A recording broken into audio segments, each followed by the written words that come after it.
Friends, இன்றைக்கி செய்ய போகிறது என்னென்னு பார்த்தீங்கன்னா, சோயா வச்சு தான் சோயா சுக்கானி செய்ய போகிறோம். ஃபஸ்ட்டு இதை நல்லா வாஷ் பண்ணிக்கலாம். வாஷ் பண்ணியாச்சு. இப்போ இதுக்கு சால்ட் போட்டுட்டு இது பாயில் பண்ணி எடுத்துக்கலாம் ஒரு 5 மினிட்ஸு. இது நல்லா மிக்ஸ் பண்ணிவிட்டு ஒரு 5 மினிட்ஸ் பாயில் பண்ணி எடுத்துக்கலாம்.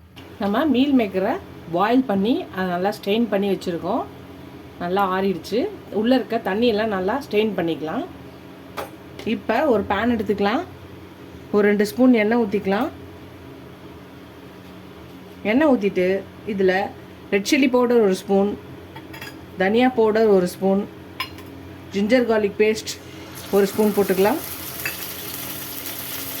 ஹல்தி அதாவது மஞ்சள்தூள் ஒரு 1/4 ஸ்பூன். இப்போ நல்லா மிக்ஸ் பண்ணிக்கலாம். ஆயிலே நல்லா மிக்ஸ் பண்ணிவிட்டு நம்ம பாயில் பண்ணி ஸ்ட்ரெயின் பண்ணி வச்சுருக்க மீல் மேக்கர்ஸை போட்டுக்கலாம். இப்போ இதையும் நல்லா மிக்ஸ் பண்ணிக்கலாம். இதை ஒரு 2 to 5 மினிட்ஸ் இதை நல்லா இதில் ஃப்ரை பண்ணி எடுத்துக்கலாம். நல்லா இது ஃப்ரை ஆகட்டும். இது நல்லா ஃப்ரை ஆகிடுச்சு. இப்போ இதை அடுப்பு ஆஃப் பண்ணி இது ஓரமாக எடுத்து வச்சுக்கலாம் ஒரு பவுலில். இப்போ ஒரு பவுல் எடுத்துக்கலாம். இந்த பவுலில் 1 கப்பு கர்டு, தயிர் 1 கப் எடுத்துக்கலாம். இதில் போட்டுக்கலாம். இப்போ இது ஒரு பக்கம் இருக்கட்டும். இதுக்கு ஒரு தடுக்காக தாளிச்சிக்கலாம். ஒரு சின்ன பேன் எடுத்துக்கலாம். இதில் ஒரு 2 ஸ்பூன் ஆயில் போட்டுக்கலாம். ஆயில் இதாகட்டும், சூடாகட்டும். அதுக்குள்ளே நம்ம மீல் மேக்கர் ஃப்ரை பண்ணி வச்சுருக்கோம்ல, இதில் பார்த்திங்கன்னா நல்லா மெல்லீஸாக ஸ்லைஸ் பண்ண வெங்காயம் இருக்குது. இதை இதோட போட்டுக்கலாம். இதோடு சேர்த்து நல்லா மிக்ஸ் பண்ணிக்கலாம்.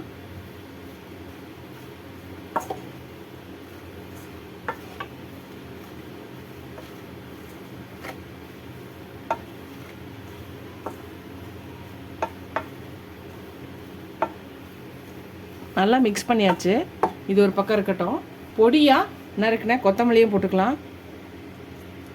இது ஒரு பக்கம் இருக்கட்டும். எண்ணெய் நல்லா காஞ்சிச்சு தடுக்காக்கு. இப்போ இதில் பொடியாக நறுக்கின கார்லிக்கை போட்டுக்கலாம். பொடியாக நறுக்கின சில்லிஸையும் போட்டுக்கலாம்.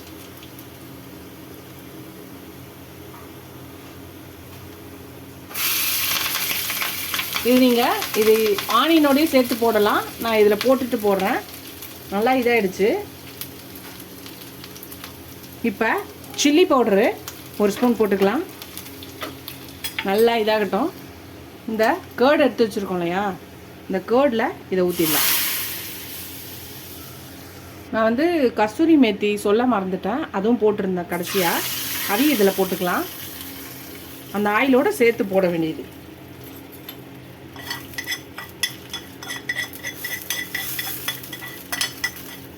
நல்லா மிக்ஸ் பண்ணிக்கலாம். கடைசியாக நம்ம ரெடி பண்ணி வச்சுருக்க இந்த மீல் மேக்கரில் இந்த கர்டை இதில் ஊற்றிடலாம். இப்போ இதை நல்லா மிக்ஸ் பண்ணிக்கலாம்.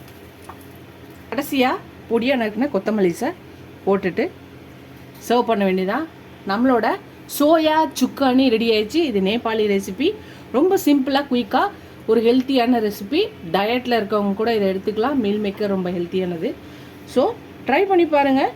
இது இட்லி, அப்புறம் ஃப்ரைட் ரைஸ், அதுக்கப்புறம் நான் சோயா சுக்கானியை இன்றைக்கி நான் சப்பாத்தியோடு சர்வ் பண்ணுறேன். நீங்கள் ரைஸோடையும் சர்வ் பண்ணலாம்.